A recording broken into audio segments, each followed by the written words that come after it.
the man known to history as Emperor Nerva was born Marcus Cocceius Nerva, most likely on the 8th of November in the year 30 AD, though sources suggest that the year of his birth was 35 AD. This is just the first of many details about Nerva's life for which we have either a lack of or conflicting evidence.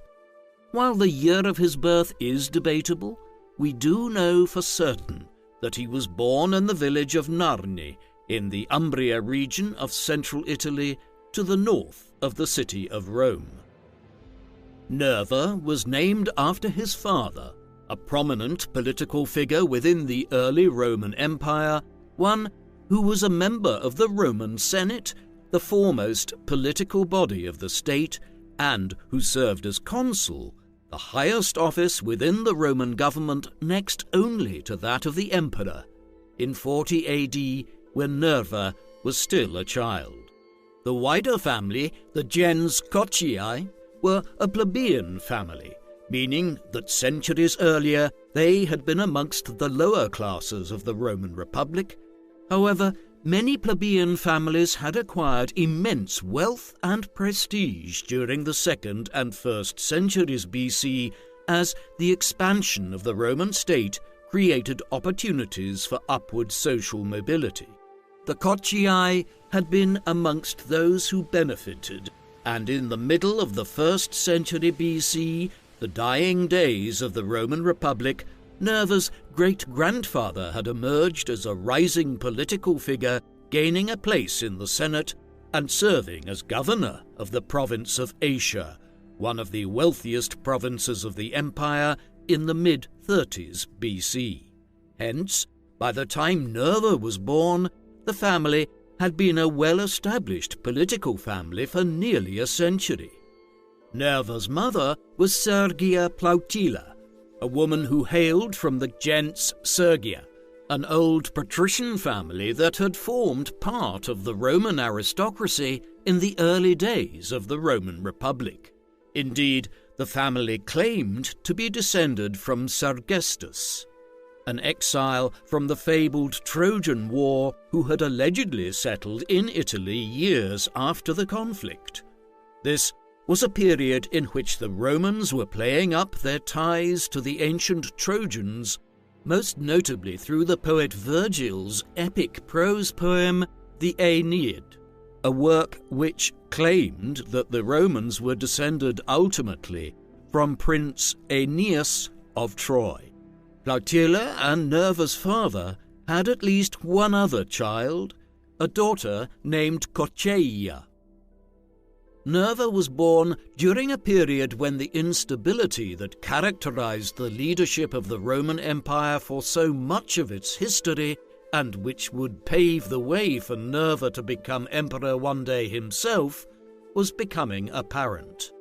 The first Roman emperor, Caesar Augustus, who established the idea of the principate that one man had primacy above all others within the Roman state, had reigned for 4 decades between 27 BC and 14 AD.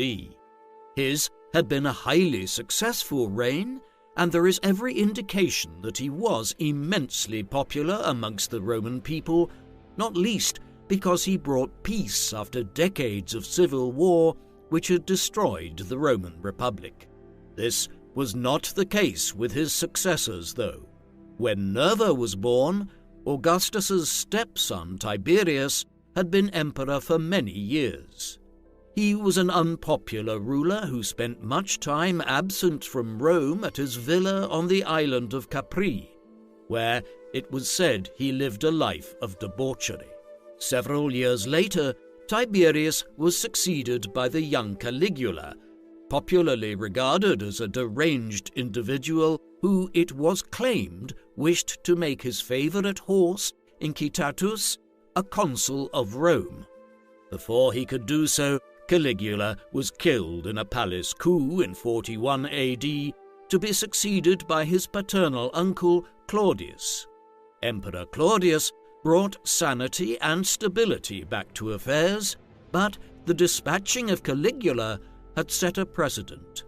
If an emperor did not have enough support either amongst the military or the Senate and the people of Rome, he could be overthrown. Such a scenario was to bring Nerva to the imperial office himself one day. Nerva was the first of Rome's emperors for which there is a lack of source material with which to reconstruct his life and reign. This is in part because he became emperor at an advanced age and was never expected to rule the empire.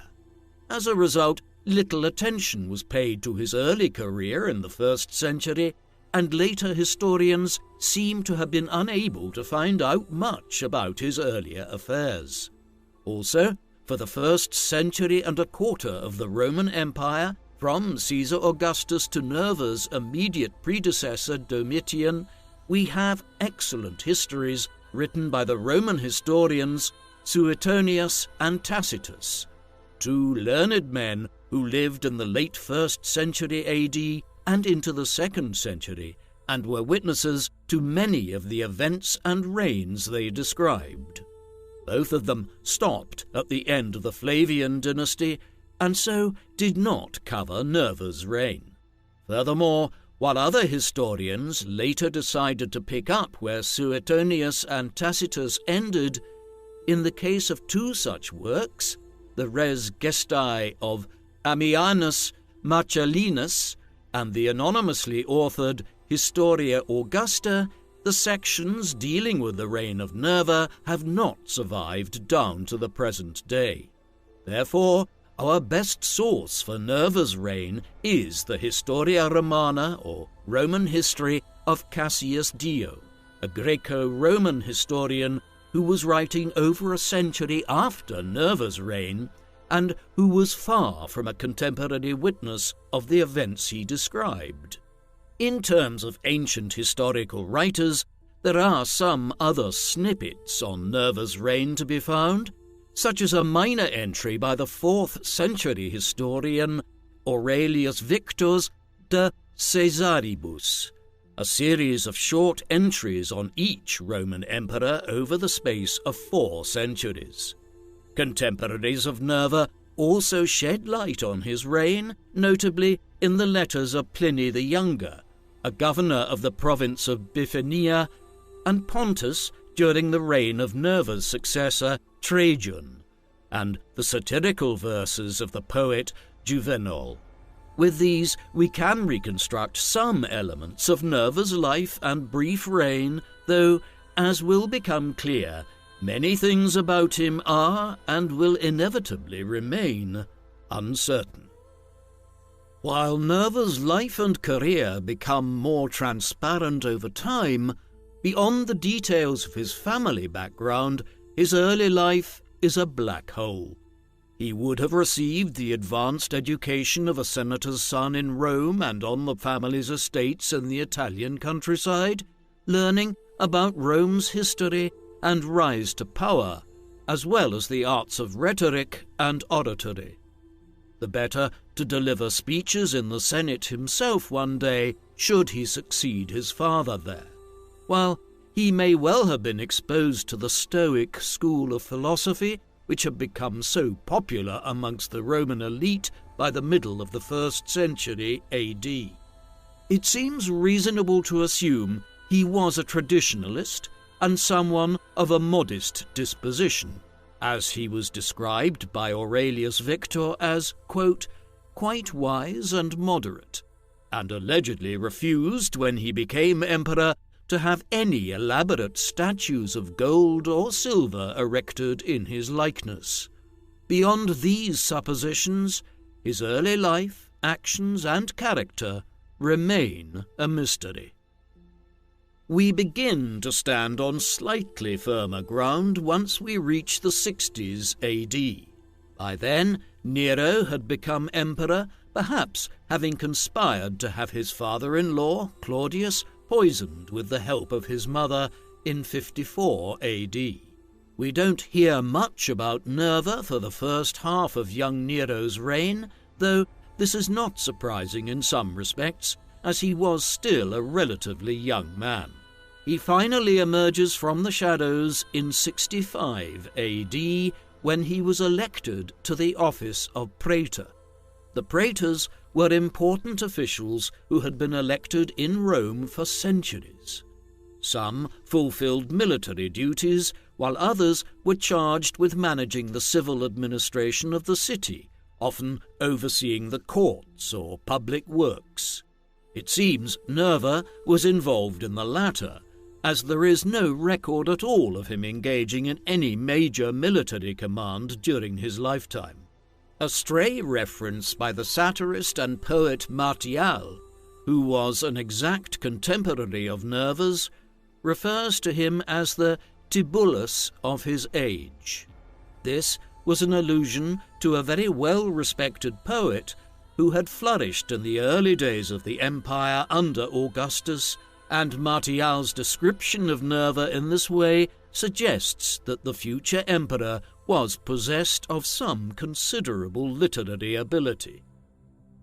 Nerva's election as one of the praetors of Rome in the year 65 corresponds with his involvement in the uncovering and foiling of the Pisonian conspiracy. Although Nero's reign had started well and he had been viewed as a promising ruler for several years, he is understood to have become more autocratic over time. The Great Fire of Rome in 64 AD was a turning point, with Nero's decision to requisition large swathes of land in the centre of the city in the aftermath of the fire in order to build himself a grand palace, generating hostility amongst both the common people and the political classes. The following year, a conspiracy was initiated by a leading Roman politician, Gaius Calpurnius Piso. He recruited many members of the Senate and elements amongst the Praetorian Guard. We get an idea of how extensive the plot was by the fact that details of it first reached the government after details of it were leaked to someone at Misenum, a port to the south of Rome towards modern-day Naples, known then as Neapolis. This suggests that a wide network of people throughout Italy were involved. The plan was to kill Nero and for Piso to become emperor instead. In the event, the government was ahead of Piso, and the plot was foiled before it was ever put into action. Many of the conspirators were arrested and others were ordered to commit suicide. Although the details are unclear, Nerva was central to uncovering and foiling the Pisonian conspiracy, and in the aftermath of it, he was much lauded and a statue of him was set up in the imperial palace to honour his service. The Pisonian conspiracy was simply the prelude to a more significant revolt against Nero.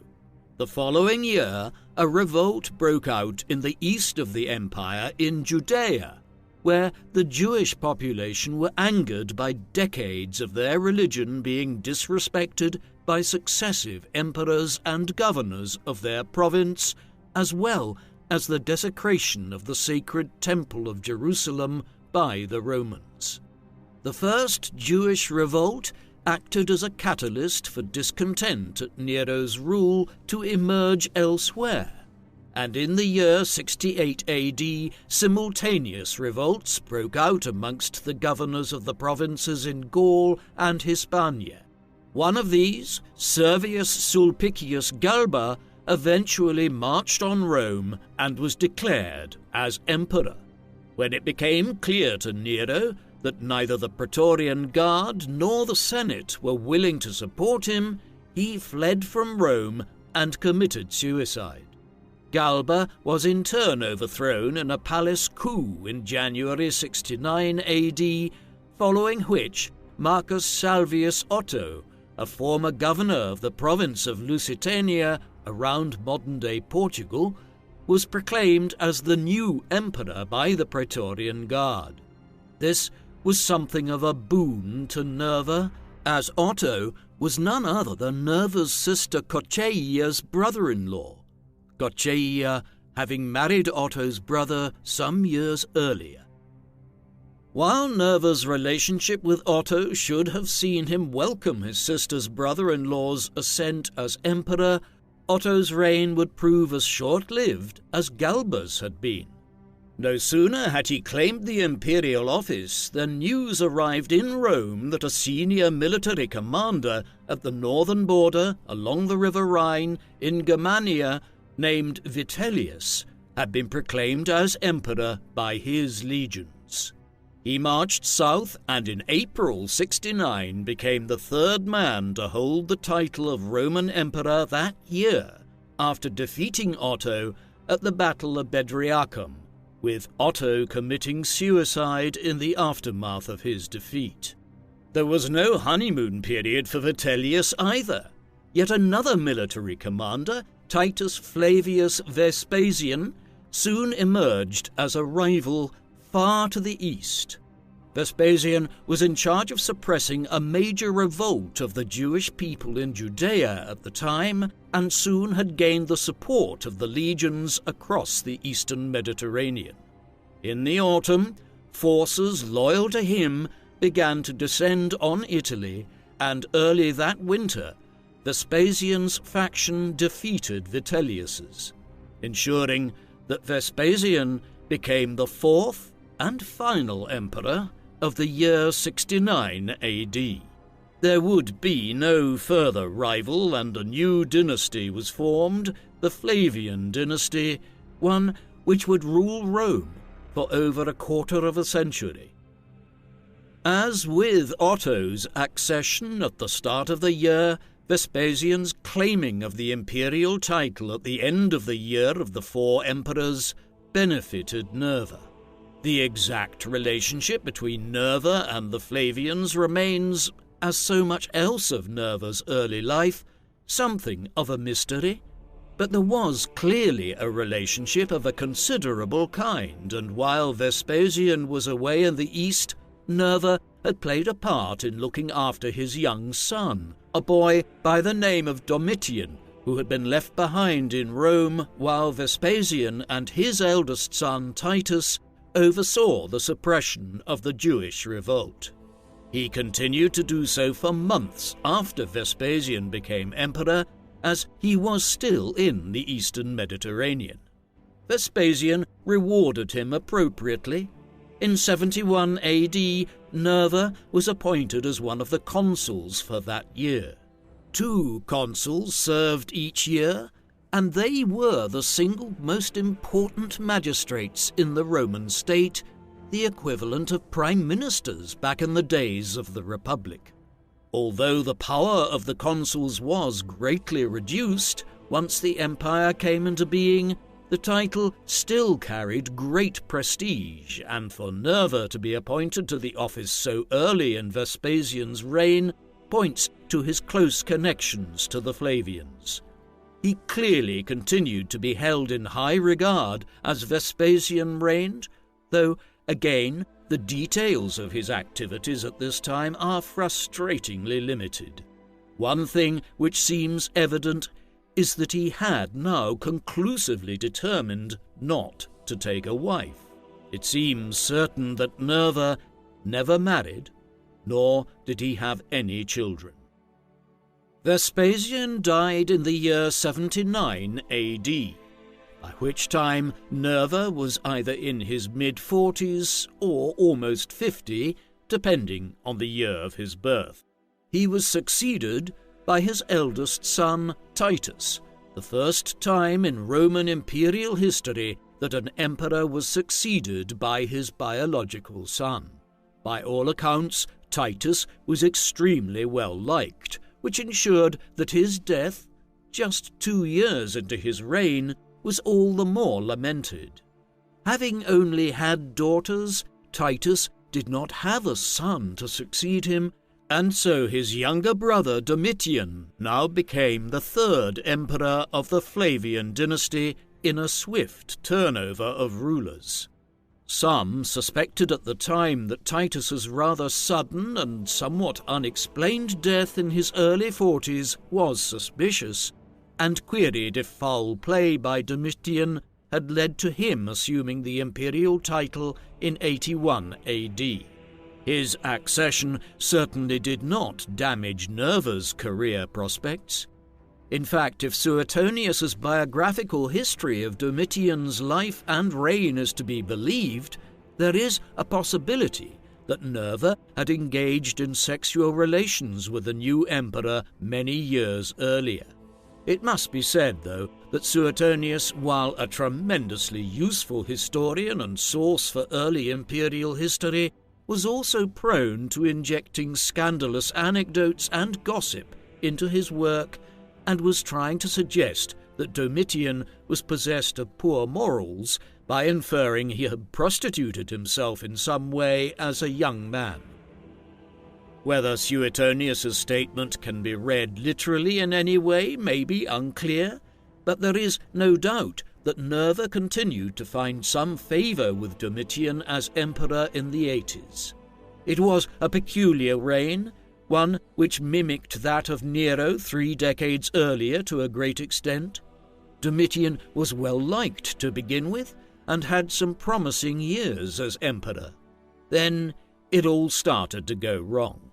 His great sin was in failing to maintain the support of a majority of the key constituencies, which any Roman emperor needed to be able to rule effectively and to preserve his position. These were the Senate, the Praetorian Guard, the staff of the imperial household, and the people of Rome. Gradually, Domitian alienated all of these groups. The most egregious failure was in his disrespecting the Senate, its ancient traditions, and its sense of the majesty of its members. One wonders what Nerva, himself the leading figure of an established and esteemed senatorial family, must have made of this. What it all amounted to was a growing discontent with Domitian's reign by the end of the 80s, much as Nero's rule had run into trouble in the mid-60s AD. A conspiracy, much like the Pisonian conspiracy, was soon being hatched, and incredibly, in a déjà vu-like occurrence, Nerva was once again central to foiling it, just as he had helped to scupper Piso's plan back in 65 AD. This time, the conspiracy was hatched by Lucius Antonius Saturninus. Saturninus was a Roman senator and a military commander, one who had been appointed as a governor of a string of provinces under Vespasian, Titus, and Domitian. The last of these was an appointment as governor of Germania Superior, a frontier province in Germania where numerous legions were stationed to protect the empire's northern border, the most militarized part of the entire Roman Empire. In January 89 AD, Saturninus launched a revolt here, expecting that he would be able to gather the support of several Roman legions, and having also organized an alliance with the Chatti, a Germanic tribe that lived just beyond the border. It all quickly went wrong, with the Chatti being prevented from crossing the River Rhine when an unseasonably warm winter melted the river early. While acting on intelligence of the revolt, some other Roman commanders crushed the revolt. Saturninus was executed.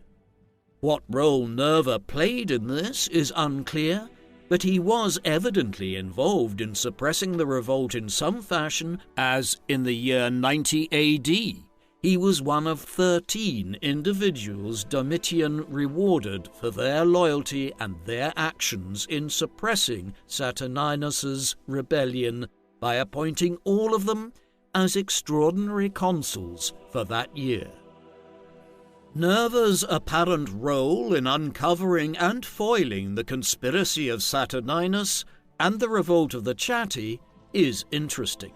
This was the second time Nerva had apparently been central to revealing a plot against an emperor, having done so previously with the Pisonian conspiracy against Nero a quarter of a century earlier. What's doubly unusual about this is that he emerged on these two occasions, in the mid-60s AD and at the end of the 80s AD, from comparative obscurity, and then fades back into the shadows again for the most part straight afterwards, the consulship accepted. This peculiar situation led to one theory being put forward several years ago that Nerva was actually some sort of intelligence officer, a spy master of a kind employed by Nero and later the Flavians to keep the emperor and the imperial family safe by finding out if anyone was plotting against the ruling emperor. It was this clandestine position, so the theory went, which also allowed him to build up sufficient power in political circles to be able to become emperor later in his life. It is an entirely speculative theory, without a shred of written evidence to directly support it. Nevertheless, it does emphasize the very strange manner in which Nerva rose to prominence in the empire without leaving behind much record of his long career. Whether there is any truth to the theory, what is more than clear is that Nerva must have played some greater role in Rome's politics in the decades between the reigns of Nero and that of Domitian than the surviving evidence tells us. Views of Domitian did not change in the aftermath of the revolt of Saturninus, and the emperor does not appear to have made any effort to change course in terms of his ruling style. Instead, he spent the next few years in a paranoid state purging the Senate of members that he considered to be potential threats or men that were opposed to his rule. This approach didn't end well for the emperor. On the 18th of September 96 AD, Domitian was in his apartments in the imperial palace when the doors were locked to prevent him from escaping, and some of his closest staff stabbed him to death. It is evident that this was a wide-ranging conspiracy which involved some of Domitian's staff who had become fearful for their own lives, along with elements within the powerful Praetorian Guard and the Senate. The complicity of influential senators is apparent in that Domitian's blood had barely settled when the Senate had convened and began deliberating on who should succeed the emperor. The Fastia Ostiensis, a public inscription listing the dates of the appointment of different officials and emperors in Rome between 49 BC and 175 AD, set up in the port of Ostia near Rome, tells us this meeting occurred the same day that Domitian was assassinated.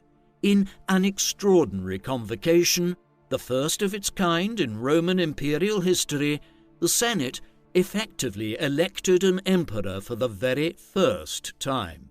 The man they chose to succeed Domitian was none other than Marcus Cocceius Nerva.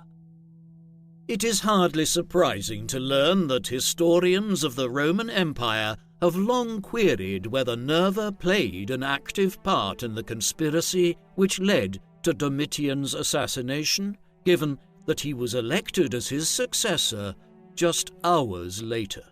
Still, despite the issue being long debated, no conclusive answer has been found. The fragmentary source material simply does not allow for more than speculation, and by its very nature, a conspiracy to murder an emperor tends to be secretive. Moreover, the two best sources for Domitian's assassination, Suetonius and Cassius Dio, openly admit that the identity of the conspirators was a matter of hearsay. On the other side of things, we know that Nerva pardoned many of Domitian's former allies and did not exact revenge against the Flavian faction after he became emperor for the perceived abuses of Domitian's reign. Given all of this, most historians have concluded that Nerva was perhaps aware of the conspiracy but was not a leader of it. Instead, he was chosen by the Senate to become emperor because he was a consensus candidate, a respected, uncontroversial figure, one who had the support of a lot of the traditionalists within the Senate, but who had also been an ally of the Flavians and so was able to reconcile any factions which might emerge once Domitian was assassinated, and so prevent a civil war of the kind which had occurred back in 69 AD, the year of the 4 emperors. As they met to appoint a successor to Domitian, the senators would also have been aware that Nerva was an elderly man and childless. He was a good candidate to serve as an interim emperor while a more long-lasting solution was found, though it was assumed that he would not rule for long, being 66 years of age already, if Cassius Dio was correct in suggesting his year of birth was 30 AD. Nerva's first acts were to overhaul the government and reform both the courts and the civil administration in the aftermath of the supposed years of tyranny under Domitian. Treason trials, for instance, were abolished, and many people whose cases were pending before the courts for some alleged crime against Domitian and his government were quickly pardoned and allowed to return to normal life. There were no such things as large prisons in Roman times.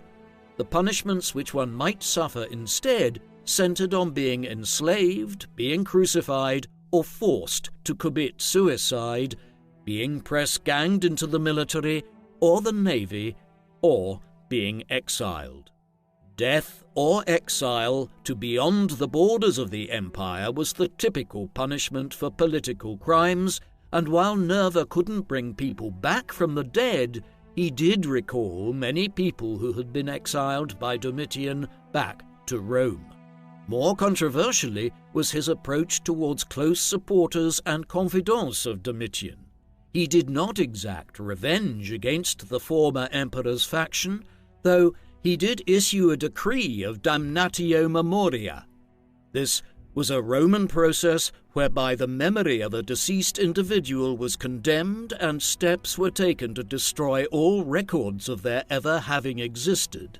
In this case, by removing Domitian's name from public places around Rome, having statues of him defaced, and generally tearing down the public monuments erected in Domitian's honour. The cornerstone of Nerva's reign was the re-establishment of harmonious relations between the imperial household and the Roman Senate. Nerva had been around a long time when he became emperor. He had seen both in the mid-60s AD and again 30 years later with Domitian that both emperors had brought about their own downfalls by losing the support of both the Senate and the Roman military. As we will see, Nerva never obtained the support of the army to any extent, but he didn't need it so long as he had the Senate as an ally. And he did win the support of the Senate. He showed it the proper deference which was expected under the Augustan system, and he made it clear that the cursus honorum, the system whereby senators would be promoted through different offices to become senior magistrates, would be brought back to its traditional way of functioning. Most importantly, he made it clear that differences of opinion would be respected, and he took an oath on becoming emperor that he would not order the execution of senators arbitrarily for simply speaking against his policies and conduct. In a direct refutation of Domitian's later years, he turned to the Senate for advice on policy matters. He even agreed to make Verginius Rufus the consul for a year, despite Rufus's allegedly having been a potential rival to succeed Domitian as emperor. All of this was effective. Nerva famously quipped that if he retired to become a private citizen, no man in the Senate would seek retribution against him for anything he had done while emperor. This changed relationship with the Senate is indicative of one of the major factors involved in Nerva's ascent as emperor. There were two kinds of emperor that might rule. The empire had been forged in 27 BC by Caesar Augustus through constitutional changes in which he asserted his position as princeps. At least, at first, this did not involve him establishing himself as an autocratic ruler. Instead, it was meant to be a statement about his position as the first citizen of Rome, a man who stood above others, yet who would rule with the established aristocracy and political classes. This was the concept of Principatus, that Augustus was the first citizen, but not a tyrant. The other kind of emperor was what Augustus and his successors actually quickly evolved into, imperators, who exercised imperium, whereby they were all-powerful rulers which the Romans would previously have considered to be a sort of oriental despot, like the kings of Persia and Parthia far to the east. By the time of the Flavians, it had become all too common for emperors to rule through autocratic imperium rather than through more conciliatory principatus. It was Nerva's achievement to rebalance this political equilibrium, assuring the Roman aristocracy and political classes that he was returning to the original concept of being a first citizen rather than an all-powerful emperor. Those who followed him in the imperial office during the 2nd century AD would adhere to this concept to a greater extent than Nerva's predecessors, leading to more pronounced political stability in Rome for decades to come. Despite his conciliatory approach to being emperor and the fact that he was effectively elected to the office following Domitian's assassination, Nerva had no shortage of political opponents. Some of these were found within the Senate, hardliners who believed that Nerva should have gone much further in attacking the people who had enabled Domitian as his reign descended into tyranny. The primary constituency that were opposed to Nerva, however, was the military. Nerva, as we have seen, had virtually no military experience or background of any kind. This was a peculiar situation amongst a people whose history was so intimately connected with military prowess and conquest. Even a disliked emperor like Tiberius had been active as a military commander on several fronts in Germania and the Western Balkans in his younger years before becoming emperor. Nerva was instead perceived as an old, weak, and pacifist bureaucrat by the legions. It was an issue which would bedevil his reign and may explain his decision to appoint Verginius Rufus as the senior consul in 97 AD, a highly respected veteran military commander who some of the legions had tried to encourage to claim the imperial title back in 68 AD at the beginning of the civil war following Nero's downfall, while he had also held major military commands in Germania over the years. Though Rufus was also elderly, Nerva was hoping to win over sections of the army by associating his reign with Rufus's stellar military record. To compound his problems, the Roman treasury was in the midst of a crisis when Nerva became emperor. There had been several costly wars during Domitian's reign, notably extensive campaigns in Britain and against the Dacians in the Balkans, all of which had produced few tangible results but had been a costly expense. The size of the standing army had also continued to grow for decades without complementary fiscal reform to help pay for the enlarged establishment. Finally, there was a growing inequality in Rome and Italy itself, and a crisis of poverty amongst the lower classes. As a bureaucratic ruler, Nerva sought to tackle these issues, imposing new taxes on the wealthy elite to establish a welfare system known as the alimenta, which channeled money to orphans and the landless. There had been welfare measures in Rome for centuries in the shape of the grain dole, but Nerva expanded the system to alleviate the grinding poverty which so many Romans lived in despite the wider state's wealth and power. These measures did nothing to alleviate the financial pressure on the state. However, Nerva managed to pay for his new measures by ordering the tearing down of statues in Domitian's honor and having the gold and silver on them melted down to mint new coins, something which created a one-off financial windfall that helped pay for his welfare measures. One very notable element of Nerva's financial and administrative reforms concerns the Jewish subjects of the empire.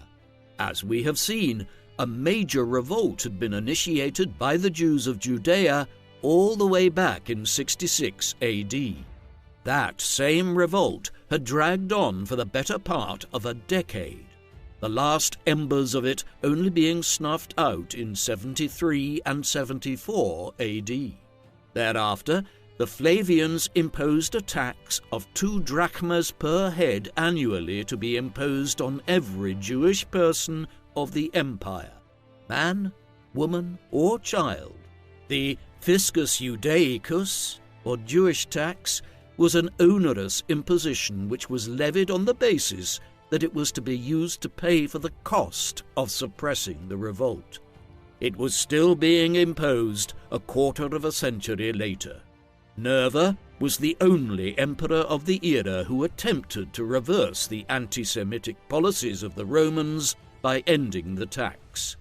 Coins minted during his reign, presumably in Judea and other eastern provinces where the Jews lived in large numbers, acknowledged Nerva as abolishing what was termed the, quote, malicious prosecution of the Jewish tax. This approach was quickly reversed, and Nerva's successor, Trajan, would reimpose the fiscus Judaicus. It is notable that Nerva tried to intervene concerning what he deemed to be an unjust policy. He was right to do so on a practical level too. With the fiscus Judaicus reimposed by Trajan, 2 further massive Jewish rebellions would follow.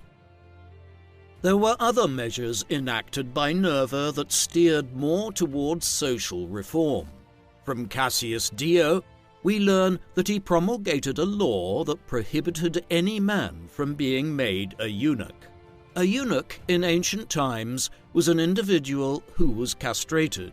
In some Oriental courts, such as those of the rulers of the Persian Empire between the 6th and 4th centuries BC, eunuchs became prominent as officials who were charged with managing the king's harem. Over time, they gained in influence within government, and eunuchs remained a powerful group of individuals at the courts of many Eastern rulers over the centuries, as late as the early 20th century in the case of the Ottoman Empire. The Romans generally looked down on the practice and equated it with the Oriental culture of their great Eastern enemy, the Parthians.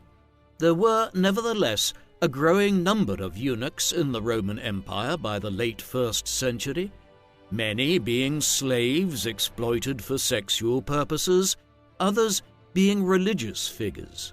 Nerva was clearly unhappy at the development, and attempting to prohibit it was one of his pieces of social reform.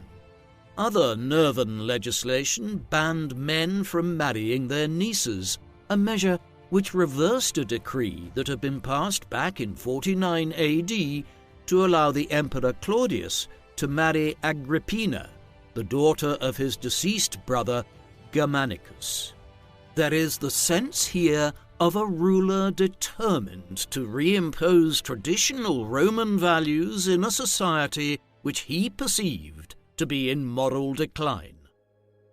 Presumably, Nerva's efforts to prohibit the proliferation of eunuchs and uncles marrying their nieces would have had little impact on the lives of many Romans. The lives of the Eternal City's inhabitants would have been much more impacted on by his decision to complete a building project which Domitian had started. This was a grand new imperial forum in the city centre.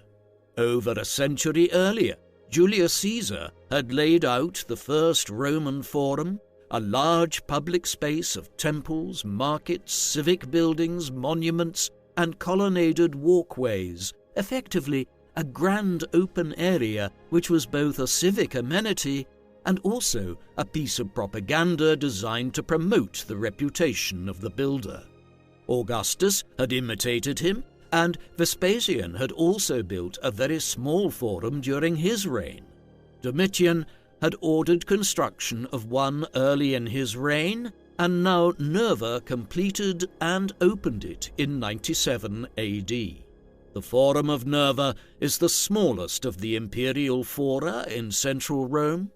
Perhaps the most impressive building when it stood in all its grandeur was a temple of Minerva, which dominated the western end of the forum. This was in honor of the goddess of wisdom, music, and poetry, who was the direct Roman equivalent of Athena, for whom the Parthenon was built on the Acropolis of Athens half a millennium earlier. Elsewhere, there was a temple to the god Janus, a deity who had an especial significance in Rome, as the doors of a much older temple of Janus were symbolically opened and closed, depending on whether the Roman state was at war at a given time or not. The Forum of Nerva was not the only public works program that Nerva was responsible for furthering during his brief time as emperor. One of the great achievements of the Romans was the infrastructure that they developed across their empire, notably the roads and the aqueducts that supplied water to their cities and towns. To expand the system and make repairs, Nerva appointed a military engineer by the name of Sextus Iulius Frontinus, a veteran of the wars in Britain and a former consul, as curator aquarum, overseer of the aqueducts. Frontinus was an energetic officer who ordered the officials working under him to begin producing a series of maps of the aqueduct system across the empire and identifying areas where repairs needed to be made and efficiencies introduced. Frontinus would continue in the office beyond Nerva's reign. At the same time, he began work on a treatise entitled De Aquaedicta, on aqueducts, which has survived down to the present day and acted as a model for municipal governments when it came to developing urban water supply systems as late as the 18th and 19th centuries. It would be remiss not to consider Nerva's foreign policy as limited in scope as it was. He did not engage in any wars, which was hardly surprising given that the emperor did not have any background as a military commander. He might have chosen to do so if he wished, as there were border issues when he assumed the imperial office, notably in the Balkans, where Domitian had been embroiled in several wars with the Dacians and whose kingdom would be conquered in the first years of the following reign. Equally, in Britain, he was at least partially responsible for cementing the policy of consolidating the Roman position around the river Humber. Early in Domitian's reign, a campaign had been undertaken well into Scotland against the Caledonians, and a new emperor could well have attempted to conquer the rest of Britain. Nerva didn't, and his successors would broadly follow his lead, building defensive walls across northern England and southern Scotland, rather than attempting to proceed into the economically and strategically valueless Scottish Highlands. There were stirrings elsewhere, with tribes such as the Suebi, Sarmatians, and Quadi rumbling on around the border area in Germania and the land corridor that separated it and the river Danube. Trouble would begin to emerge here decades later, something which Nerva made some preparations for in ordering the strengthening of the Limes Germanicus, the name for the massive northern border which stretched from the North Sea along the river Rhine and through Central Europe to the Danube and the Balkans. The issue of the succession had emerged immediately once Nerva became emperor. Depending on whether Cassius Dio or Aurelius Victor's account is correct, Nerva was either 66 or 61 years of age when he was elected as emperor by the Senate in the early winter of 96 AD. Life expectancies were relatively high for the Roman elite in imperial times, once a person survived the hazards of infancy and childhood. It was not uncommon for a person of Nerva's social status to reach their late 60s or even live into their 70s. But people living beyond 75 years was rare. Hence, if Dio's account is correct, and most historians tend to trust him over Aurelius Victor, Nerva was not expected to live for many more years when he became emperor. Moreover, he was childless and would have to choose a successor. It was probable that Nerva's first choice was Marcus Cornelius Maternus, an experienced political figure who had served as consul on several occasions and was a member of the Senate and had governed numerous provinces since the short reign of Titus. At the time of Nerva's accession, he was the governor of the wealthy province of Syria and was stationed along the eastern border with a large army. His experience and his military record would have recommended Maternus to Nerva, and a contemporary of these events, Pliny the Younger, later wrote that a powerful eastern commander was initially being prepared by Nerva to succeed him, a reference almost certainly to Maternus. While Maternus might have been a judicious choice, he wasn't favoured by those that mattered, the heads of the Praetorian Guard and the other legion commanders along the northern frontier in Germania. More than any other political grouping in the history of imperial Rome, it was the Praetorians and the commanders of the legions stationed along the rivers Rhine and Danube that decided who became emperor and who didn't. In this particular case, they seemed to favour a different candidate.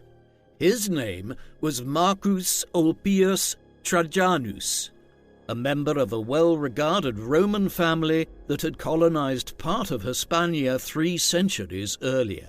All previous emperors had hailed from Italy.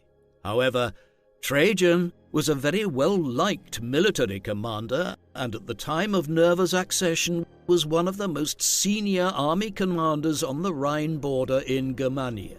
Over time, it became apparent to many that Trajan was a more esteemed potential successor than Maternus.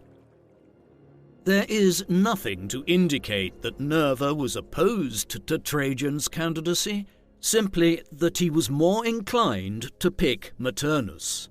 His hand was forced, though, in the course of 97 AD. Early that year, and just a few months into his reign, Nerva faced a quasi-revolt amongst the Praetorian Guards, the imperial bodyguards, who were the only force allowed in Rome and Italy, and which, as we have seen, had become a political force in their own right, murdering Caligula back in Nerva's childhood days and placing Claudius on the throne.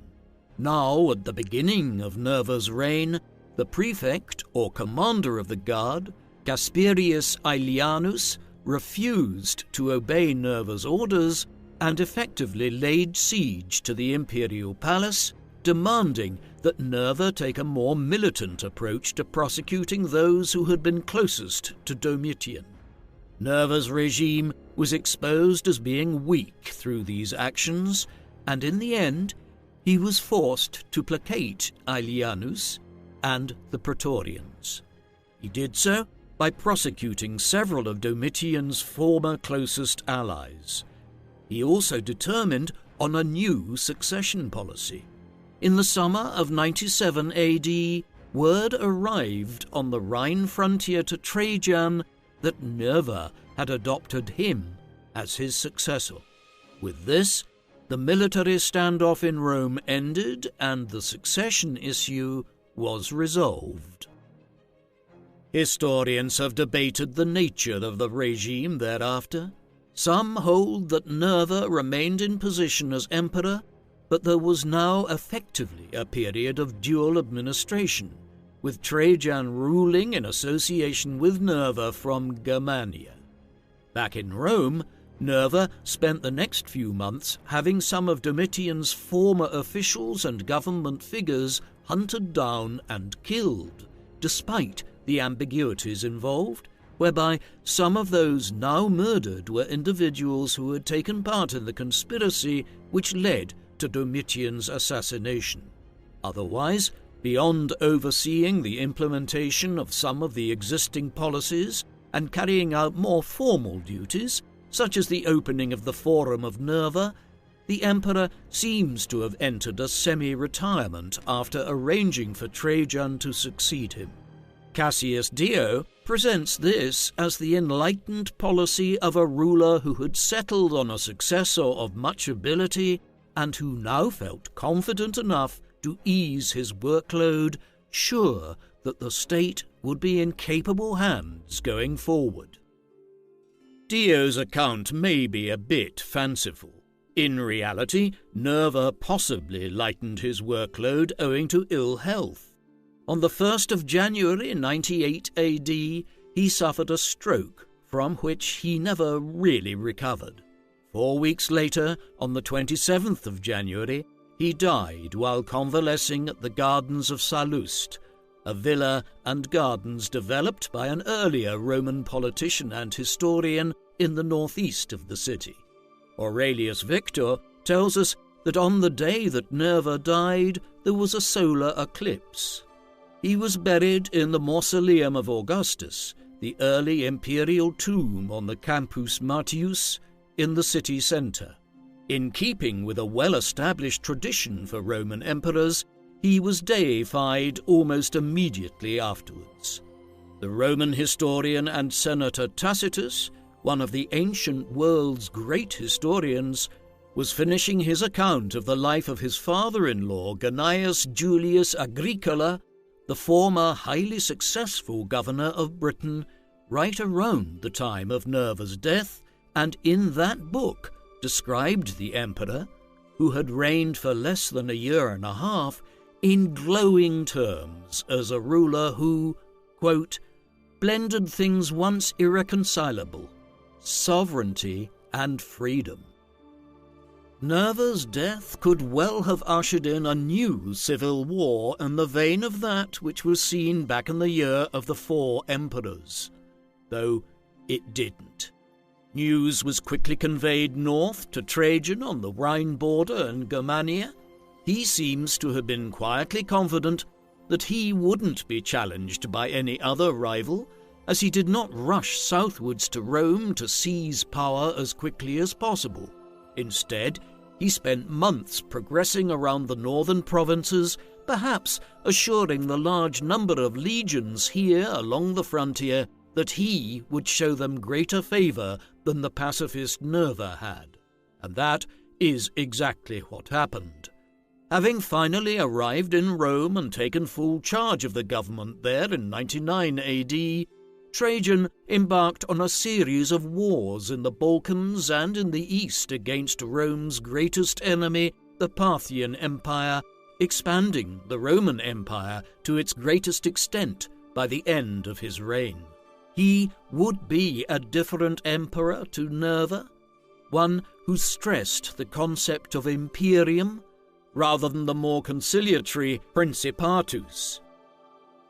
Trajan's accession and the manner in which it had been arranged by Nerva to appoint someone to succeed him who was not a close family relative, but who was instead a capable politician and military commander, would be replicated to a substantial degree for decades to come. Trajan would never settle fully on a successor, but he did show favour to a great-nephew by the name of Hadrian. The pair did not have an immensely warm relationship, yet the promotion of him to a position where he could one day succeed Trajan was wise.